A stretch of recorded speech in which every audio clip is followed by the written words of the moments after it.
Penúltima pregunta, señor presidente. Pero ha superado de largo su tiempo. Esta gente lleva 5 años esperando esta comisión de investigación. Sí, pero ¿Me va a cortar? 50 comparecencias. Sí, pero ¿me va a cortar? Le pregunto. Sí. ¿Sí? Usted ha superado los...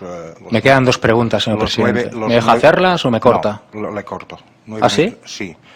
Una es de Núñez Feijóo y la otra es de las conclusiones. ¿Me va a cortar? Sí. ¿Ah, sí? Ahora más. Llevan 5 años esperando. ¿Me va a cortar? Sí. ¿Ah, sí?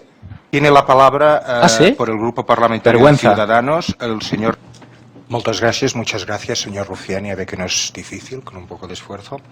A continuación daríamos... Esfuerzo por parte de todos, señor presidente. De todos. Me parece bastante miserable cortar a la gente después de 5 años. Siempre de todos, siempre por parte de todos. Como por ejemplo ahora. Vigile sus expresiones. Le digo lo mismo. Si me quiere echar, écheme.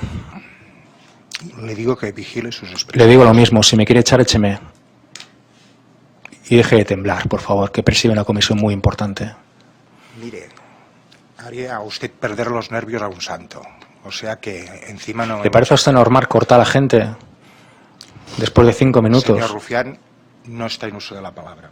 No, ya. Por el Grupo Parlamentario de Ciudadanos tiene la palabra el señor Navarro. Fascistas, fascistas, fascistas.